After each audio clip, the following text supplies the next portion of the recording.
the power world has grown, and the first episode of the new prequel series Raising Kanan, back in the day, takes you back in time if you've ever wondered what it was like to grow up in South Jamaica, Queens in the early 1990s. Since I grew up in the early 1990s and happened to be from the same neighborhood, exactly around the corner from the McDonald's on Sutphin and Linden Blvd, the opening playground fight scene made me feel as though I was witnessing the childhood of nearly every New York child who grew up in the neighborhood.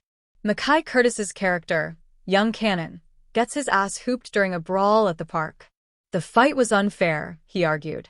In essence, two neighboring children who are considerably larger in stature and seem to be a little older than Kanan jump him as the other children in the area applaud in delight.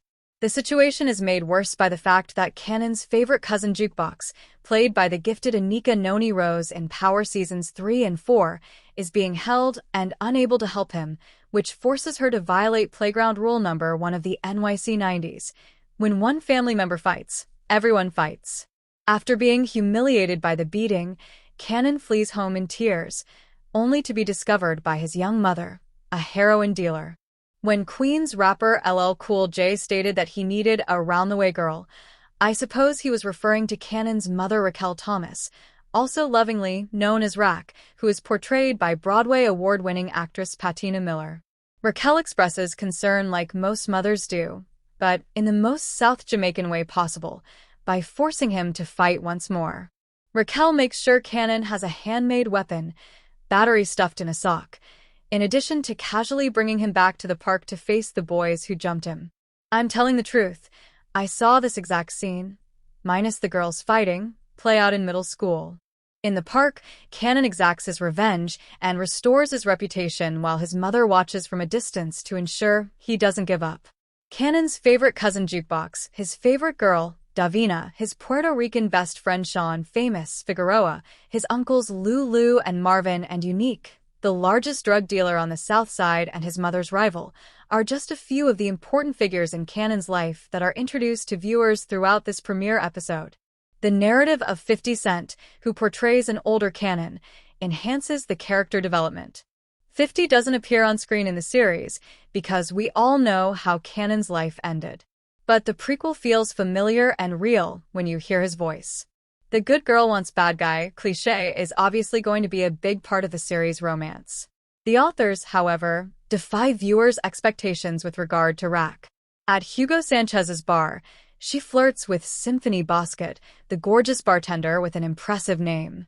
Symphony is a master's student studying urban planning, while Rack is the bad girl or drug dealer. He was a kind guy with his head on his shoulders, and it's likely that he had never ever handled a pistol. It will be interesting to watch how these love stories change as the season goes on because the remaining romantic interests, Davina and Kanan, Davina and Buck 20 and Lulu and Jessica, famous sister, maintain a lot more recognizable good girl/bad guy narrative at this point. Miller and Curtis touch viewers' emotions by portraying a loving, close relationship between a single mother and her only son.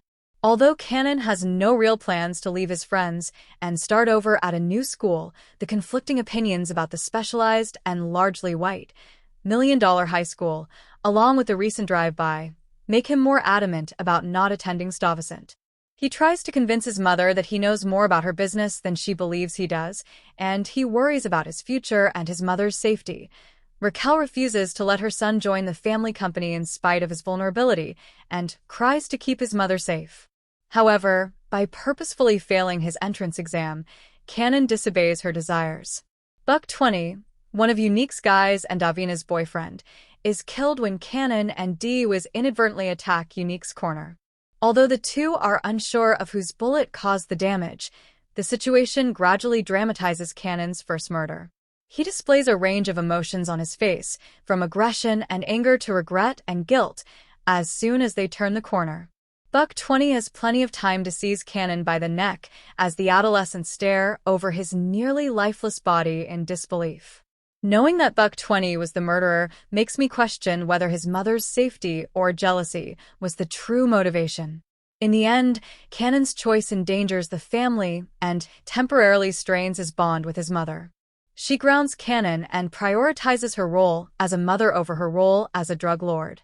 But when she has to keep Kanan safe from being killed by Unique's crew and interrogated by the police, those identities have to fast blend together. Rack and Unique return to their agreed-upon meeting spot to talk business, bringing the episode full circle. However, because of Kanan's actions, she is powerless to negotiate or pressure Unique to make concessions. Instead, the initiative is in his hands. In addition to taking all the blocks, he even casts doubt on her capacity to be both a drug dealer and a mother.